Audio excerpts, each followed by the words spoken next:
오늘 말씀의 제목인데요. 한번 따라해 주세요. 마땅히 물을 것을 묻지 않다. 여러분의 인생은 선택의 연속이 아닙니까? 끊임없이 나아가야 할 방향을 선택해야 하는데, 그럼에도 우리는 하나님께 묻는데 익숙하지 못합니다. 늘 물으면서 성령 인도 받아야 하는데 그렇지 못할 때가 많지요. 오늘 본문에서 여호수아도 그랬어요. 기드온 사람들이 화친을 걸어올 때 물어야 하는데 하나님께 묻지 않았어요.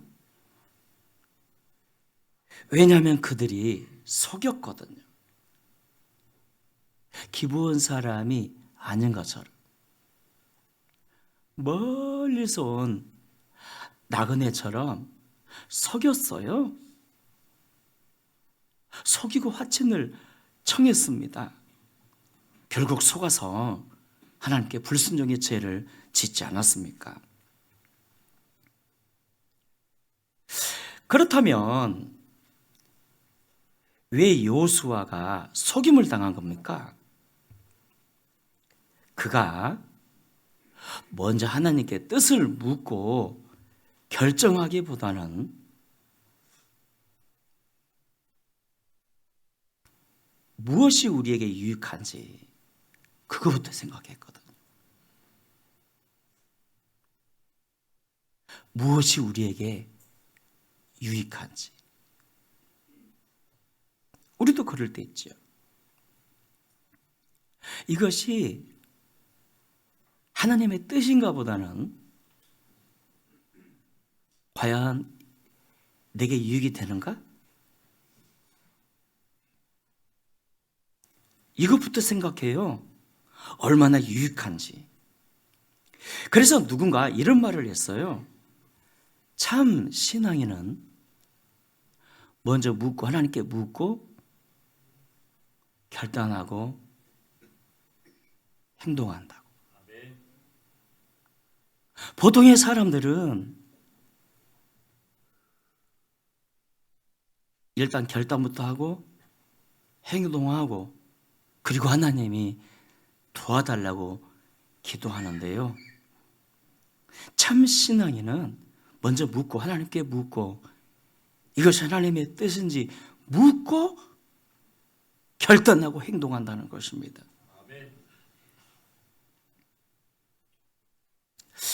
여러분, 전에 우리 교회에 많은 어려움을 주고 떠난 사람들이 오래됐습니다만 다시 회개하고 돌아온다고 할 때, 받아달라고 할 때 중직자들이 막 반대했었잖아요. 저 사람들을 받으면 안 된다면서. 그때 목사가 기도해야 합니다. 물어야죠, 하나님께. 근데 저는 그때 묻지를 않고 사랑이라는 이름으로 받아줬잖아요. 결과가 뭐죠? 그들이 나갈 때까지 교회를 시끄럽게 만들었어요. 나갈 때까지. 누가 배경음악까지 깔아주는데 좋습니다. 예. 좀 더 소리를 높여주셔도 상관없습니다. 제가 저 지방에서 목회할 때 우리 교회 부흥회를 열었는데요. 근데 부흥사가 이런 제안을 합니다. 목사님, 이참에 성전을 큰 곳으로 옮깁시다. 그러면 부흥될 겁니다.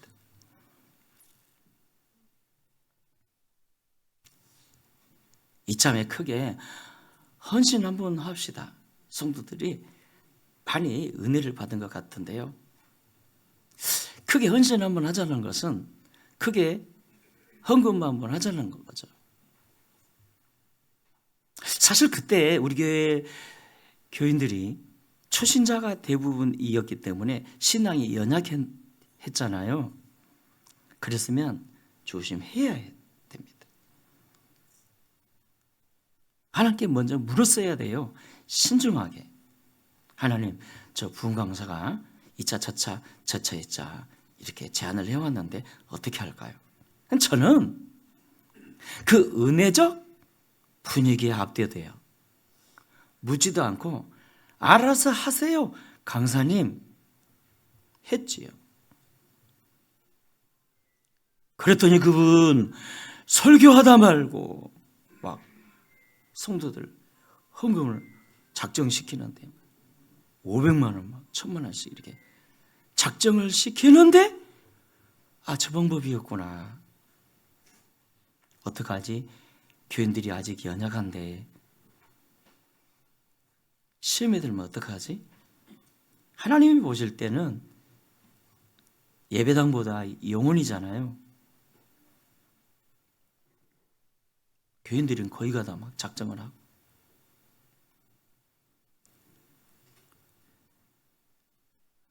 부흥에 마치고 막 기도를 했죠. 하나님, 어떡하죠? 연약한 사람들이 많은데 이 헌금 작정 때문에 시험에 들면 어떡하죠? 지혜를 주세요. 하나님께 기도했고요. 그래서 주께서 주신 지혜를 따라 제가 선언하지 않았습니까? 주일날 모든 성도들에게 사랑하는 여러분, 지난 부흥성회 때 헌금 작정하셨는데 그것은 주의 이름으로 무효를 선포합니다.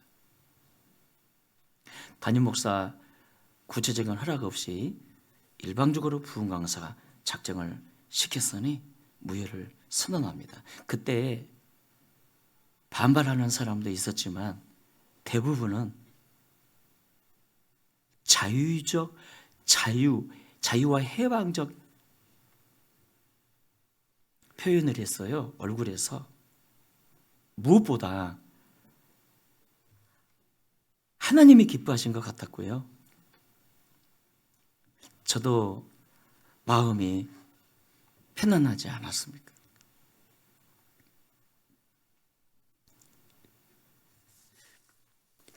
여러분, 우리는 묻는 것에 습관이 되셔야 합니다.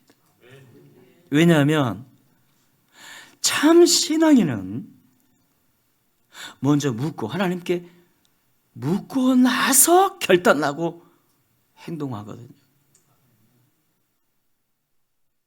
대개가 실패할 때 보면 그 분위기에 압도돼요. 결단부터 하고 행동을 하고 나서 그제야 기도를 해요. 그래서 기독인이란 사람들이 사기 잘 당할 때 바로 이것 때문에 실수합니다. 먼저 하나님께 물어야 하는데 아멘입니까? 묻지도 않고 그 분위기에 압도되어서 결단부터 하고 나서 결정부터 하고 나서 행동하고 기도를 하니 그건 주님 보실 때도 아니라는 거예요. 그러므로 사랑하는 여러분, 혹 주의 음성을 잘 못 듣는다 해도 묻는 습관이 그렇게도 중요합니다. 왜냐하면 묻고 행하는 것과 묻지 않고 행하는 것은 천지 차이 나거든요. 기억하십시다. 분명 묻고 행했는데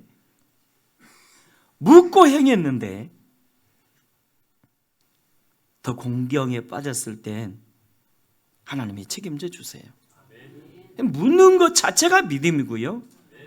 그 자체가 하나님 보실 때 아름다운 신뢰적, 신앙적 고백 아닙니까?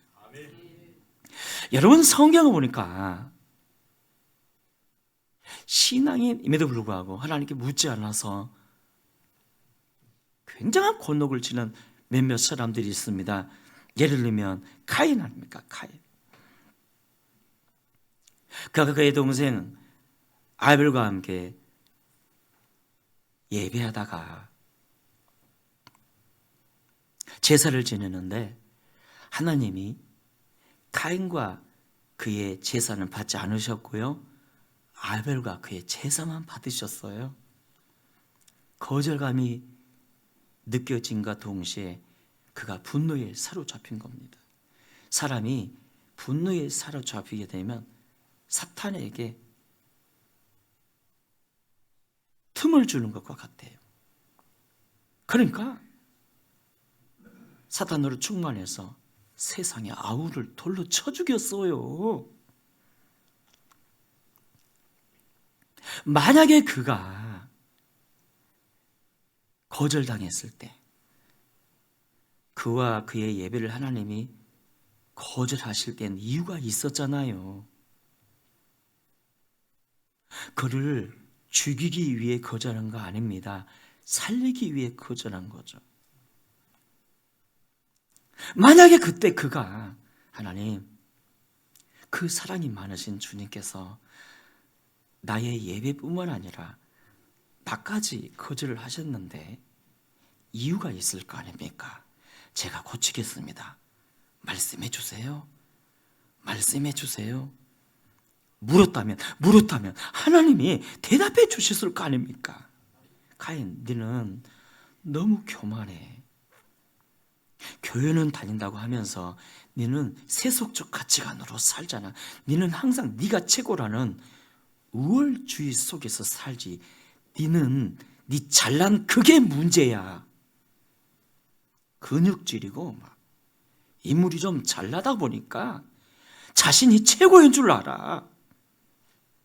그리고 너의 예배는 좋아. 형식은 좀 갖췄다고 나도 생각해. 하지만 진심과 전심이 없어. 예배 안에 하나님이 없잖아. 남들에게 잘 보이려고 하는 그 세속적 습관, 정말 나는 싫어. 그거 좀 고쳐지면 좋겠어. 카인, 난 네를 사랑해. 하지만 네 태도는 정말 싫어. 하나님, 제가 그런 잘못된 태도와 습관을 가졌군요. 고치겠습니다 하고 고쳐서 그 다음에 예배했다면 하나님이 얼마나 기뻐했겠습니까? 근데 그는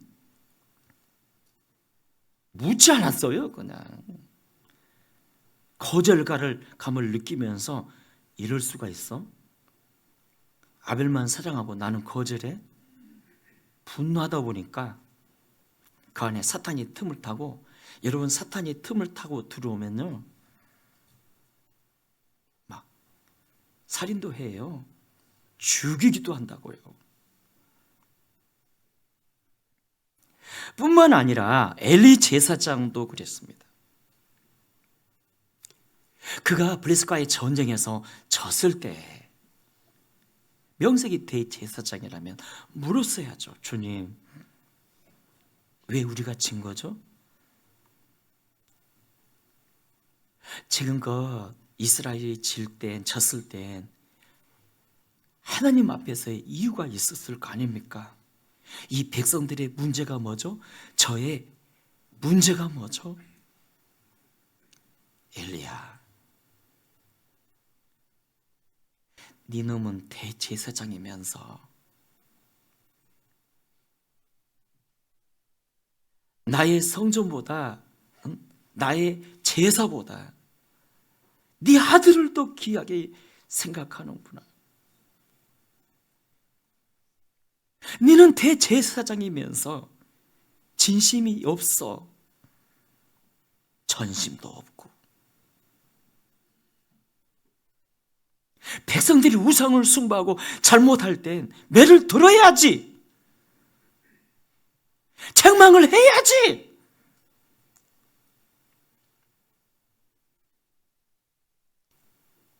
하나님, 바로 그거거든요. 잘못했습니다. 내 아들 함부로 대제사장 세운 것도 잘못한 것 같고요. 백성들의 이런 우상숭배의 죄를 간과한 것도 잘못한 것 같고요. 제가 거절게요. 긍휼을 베풀어 주세요. 이렇게 묻고 하나님께 문제를 들어서 고쳤다면 얼마나 좋았겠습니까? 살았겠죠. 그런데 그는 묻지도 않고 그냥 상황이 급박하게 돌아가다 보니까 그 전쟁터에 언약궤 하나님의 법궤를 보냈어요. 이용만 한 거 아닙니까? 하나님이 더 진노하시고 그와 그의 자식들까지 다 죽이셨다고.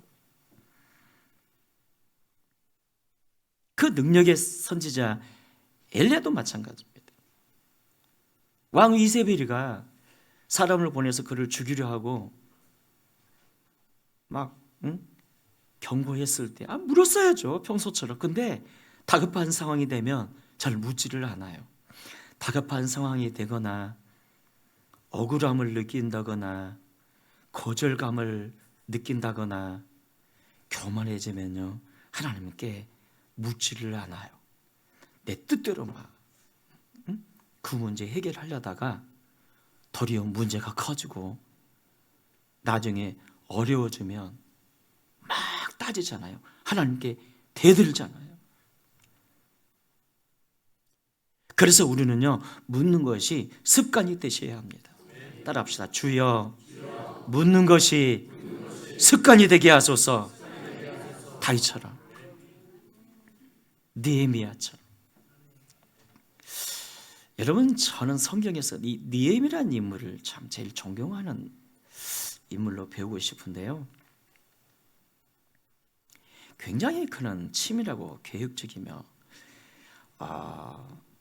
혼자 일하지 않고 다른 사람들과 함께 일하는 능력도 있었고요. 그는 조국의 그 예루살렘 성벽이 적들에 의해 완전히 그냥 회폐되었다는 소식을 듣고 하나님께 울며 기도하잖아요. 예루살렘은 다시 회복시켜달라고, 그 일에 자신을 써달라고 기도하면서 또 이렇게 기도합니다. 하나님, 저 성벽이 재건되려면 이 이방 나라 페르시아 왕 아닥사스가 도와야 합니다. 그의 마음을 움직여서 우리를 돕게 해주세요. 막 이렇게 기도하면서 기다려요.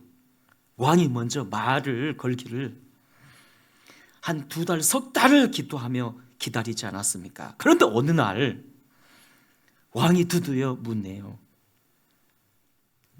느헤미야, 네 얼굴이 요즘 안 좋아. 왜 그래? 어디 아프니? 배 아픈 게 아니라 문제가 뭔데? 그가 문제를 얘기합니다. 내 조국 예루살렘의 이자 저차에 적들이 파손되고 막 이렇게. 그러자 왕이 말합니다. 그래. 그렇다면 내가 네를 어떻게 도우랴? 와, 그 결정적 순간, 내가 네를 어떻게 도우랴? 그때 보통 사람 같았으면 배야, 이자 저차 이자 도와서 이럴 텐데요, 그는 그렇게 하지 않았다는 거예요. 잠시 묵도하더니, 따라합시다. 잠시 묵도하더니, 바로 말하지 않고 잠시 묵도하더니. 그거 왜 묵도했을까요? 물은 거예요. 하나님께 어떻게 대답해야 할까요? 그리고 하나님은 그에게 지혜를 주셨고요. 와, 느헤미야 2장 4절 이하 있겠습니다. 왕이 내게 이르시되, 그러면 네가 무엇을 원하느냐 하시기로, 내가 곧 하늘의 하나님께 묵도하고 아마 저 같으면 내가 너를 어떻게 도우랴? 왕이여! 바로 말했을 줄. 근데 느헤미야는 묵도하고 왕 앞에서 바로 대답하지 아니하고 묵도하고. 우리 교회에서도 그런 분들이 있더라고요. 그런 분들이 있어요. 묵도하고 묵도하고. 어떤 분은요, 남편과 싸우면서 남편이 모욕적인 말을 했어요. 그래서 여러분, 모욕감이 들면 뚜껑이 열리잖아요. 분노에 사로잡혀요. 모욕감을 받게 되는데 육의 사람이 막 이렇게 속삭입니다. 이때 가만히 있으면 안 되지. 이때 가만히 있으면 안 되는 거야. 분노해서 성질을 부려야지. 니는 10배나 더 세게 말을 해야지. 육의 사람이. 그런데 영의 사람은 아니야. 잠시 묵도하고 하나님께 여쭤봐. 이때는 내가 어떤 지혜 말로 남편의 저 혈기를 잠잠하게 할지. 그래서 육의 소리를 듣지 않고 영의 소리를 들음으로 잠시 묵도하고 하나님께 지혜를 구하고 정반대의 말을 하네요. 남편과 정반대의 말을 하네요. 예, 제가 그렇게 천한 사람입니다. 내가 부족하니 당신이 나의 돕는 자요. 남편 아닙니까? 라고 대답을 했다는 거예요. 와, 존경.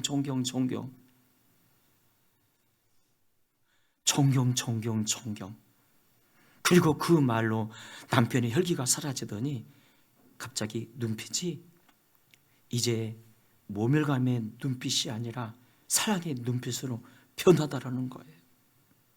우리 서로 인사합시다. 당신이 그런 사람입니다. 어떤 사람이 큰 사람입니까? 성숙한 사람이 큰 사람이죠. 키 큰 사람이 큰 사람입니까? 성숙한 사람이 큰 사람이죠. 키 크신 분들 몇몇 기분 나쁘다는 눈빛입니까? 우리가 하나님께 물으면요, 하나님은 실망시키지 않으세요. 잠언 3장 5절 이하에서 이렇게 말씀하네요. 너는 마음을 다하여 여호와를 신뢰하고 네 명철을 의지하지 말라. 너는 범사의 그를 인정하라. 그리하면 내 길을 지도하시리라. 여러분, 우리가 하나님께 묻는다는 것은요, 하나님을 신뢰한다는 것입니다. 인정한다는 것입니다. 그래서 하나님은 그런 자를 지도해 주세요. 도와주세요. 축복해 주세요.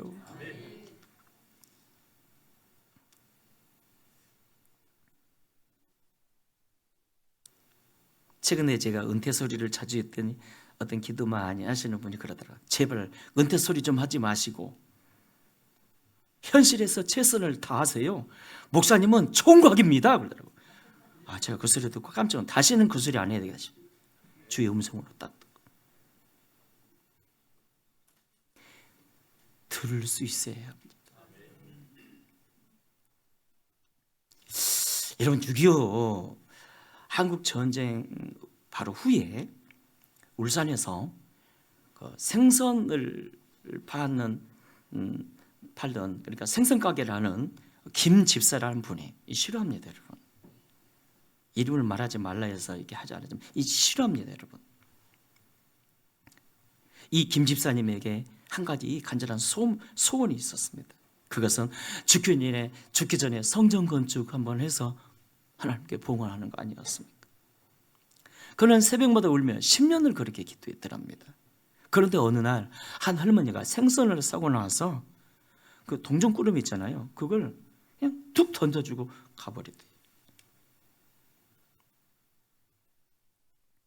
그 주머니를 열어보니까 동전 몇 개 하고 이상하게 생긴 골동품 같은 게 있는 거예요.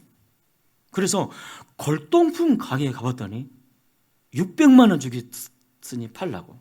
당시 1954년도 좀 되게 3, 4년도 되면요 600만 원이 여러분 엄청난 돈이죠.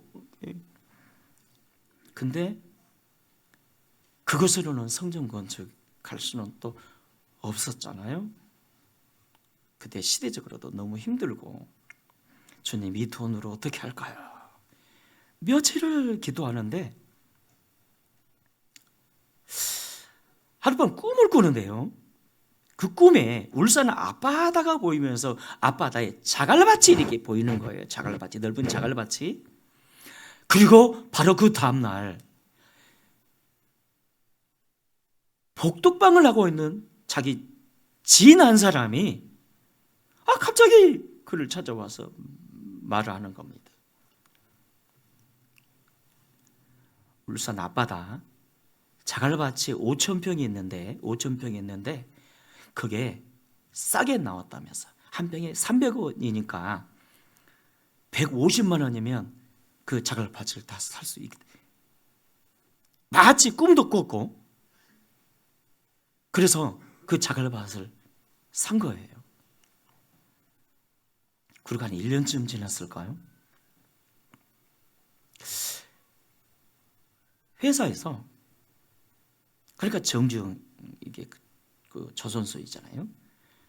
그걸 이제 자갈밭을 사겠다고, 조선소 세우겠다, 공장 세우겠다고 이렇게 팔라고 말을 하는데, 처음부터 조선소 뭐 그 말하면 비싸게 부를까봐 몇천만 원 이제 줄 테니 팔라고. 근데 이 사람은요, 매사가 하나님께 묻는 사람입니다. 팔라고 하는데 할렐루야, 할렐루야, 하나님 몇천만 원이나. 일단 팔지 말고 기다려라 그러시더래요. 그래서 팔고 싶었지만 기다리고, 그러는 가운데 2억을 부르고 몇 번 그렇게 하다 보니까 나중에 얼마에 판지 아세요?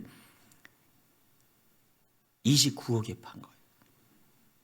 29만 원이 아닙니다. 29억에 판 거예요. 29억에. 와, 여러분은 다 부자인가 봅니다.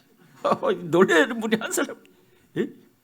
당시 29억 같으면 와, 솔직히 생선장수 해가지고 어느 세월에 성전 건축해서 봉헌 하겠어요?